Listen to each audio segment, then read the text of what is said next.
Hi, kids. Remember Ray Fisher? Pepperidge Farm remembers. Well, he's back in the headlines again. Is he duking it out with Joss Whedon? Is he trading verbal salvos with Walter Hamada? Or is he just plain showing ass in the media again, trying to maintain relevancy? I wish there was a way we could find out how his IMDb page looks since all this started. I know.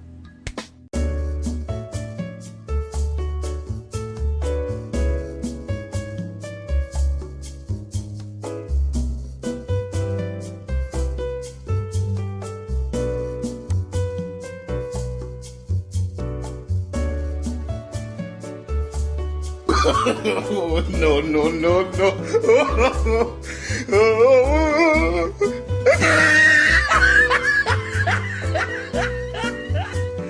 And I almost forgot to say it. Monkeys, roll the footage. The number one song for the 10,000th week in a row. Hiya, hiya, hiya.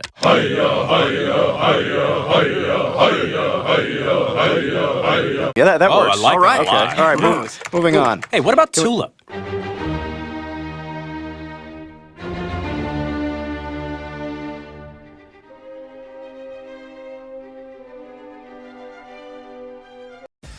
Justice League's Ray Fisher says a comeback as Cyborg is possible when the Warner Discovery merger is finalized. J.B. Augustine wrote this for Bounding Into Comics, August 20th, 2021. Temple Queen of Temple Queen's Place to Be Reviews. I'm right here with all of you. We're going to cover this article today. I figured I would do that for you since I have been kind of covering this Ray Fisher thing since last summer when all these tweets he made and the accusations against Joss Whedon all came to light. So I figured we'll stick with tradition and we will follow up on our earlier videos. After all, Ray Fisher might not have sabotaged his career, or at least that's what he thinks. The actor, whose career was just getting started, believes there is a chance of returning to the DCEU as Cyborg after Warner Media's merger with Discovery goes through. Let's be honest, Ray Fisher's chances of getting into the DCEU are the same as Ireland's going back to the days before they invented whiskey. Michael McLeod's just invented a new kind of beverage in his basement. Whiskey.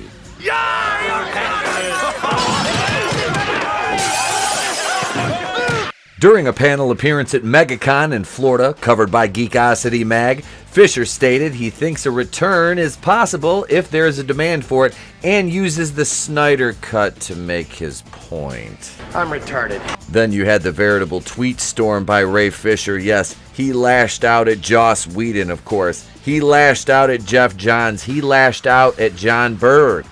The article continues, I can't really speak on that. I don't know too much about the inner workings of corporate mergers, but you never know, he said. I mean, they said the Snyder Cut didn't exist. They said it was impossible. Ah, yes, the Snyder Cut. They said it didn't exist. They said it wasn't possible. They said you were all toxic man babies and crying neckbeards and incels and racists and bigots and every other name they could throw at the people who wanted it. And I supported my brothers and sisters in the fight that wanted the Snyder Cut. I watched it and I wasn't sure about it. I watched Mahler's review. I watched it again and I was like, Mahler was kind of right about this.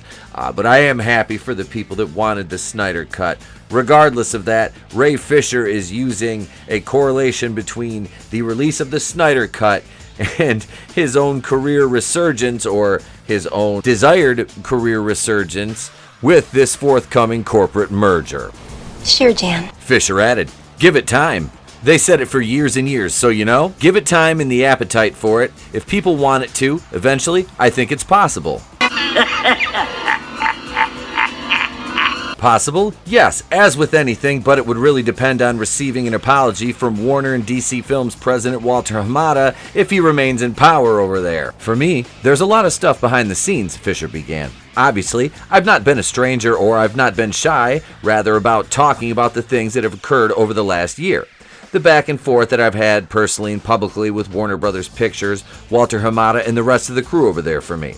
He would continue, I think it all starts with an apology from Warner Brothers' side of things. He then clarified again saying that he will definitely not be supporting a Walter Hamada production, period.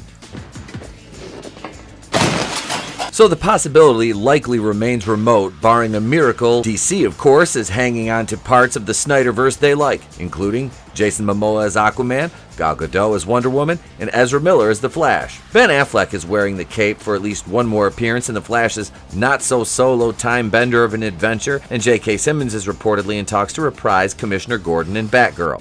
Zack Snyder, however, is moving on to Netflix, and he may keep DC in the rear view. Is this true? Yes, it's true. This man has no dick. Fisher's crusade started last year by targeting Joss Whedon for conduct allegedly taking place on the set of Justice League. Whedon was deposed and appears to be blackballed by Hollywood, yet Fisher kept his storm moving and took aim at Hamada, who wasn't even working at DC Films in 2017. However, Hamada had been working with New Line Cinema since 2007. New Line Cinema is a label of Warner Brothers Pictures Group. So, I guess you could say things are getting pretty serious. Accusing Hamada of enabling racism and You've got to do better. meddling in the Justice League investigation. Fisher spoke out on social media consistently for a year, but while presenting some examples and testimony, his accusations still aren't proven beyond a reasonable doubt. Warner Media's own investigator commented publicly they could find no evidence of interference by Hamada.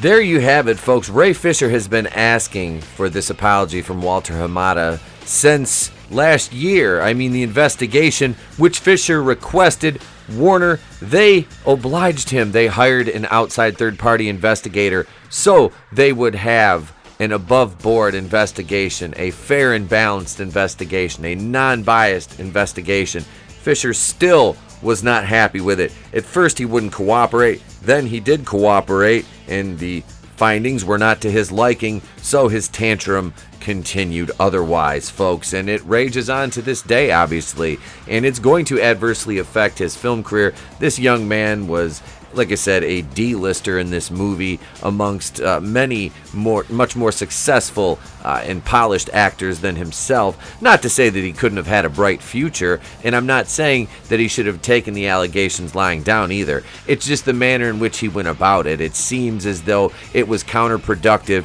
to what his end game was, which was bringing these allegations and these things that Joss Whedon did to light, which, like I said, that was done. Whedon has been blackballed. He lost his forthcoming show he had, and Hamada is probably on his way out too because of a poor performance at his job.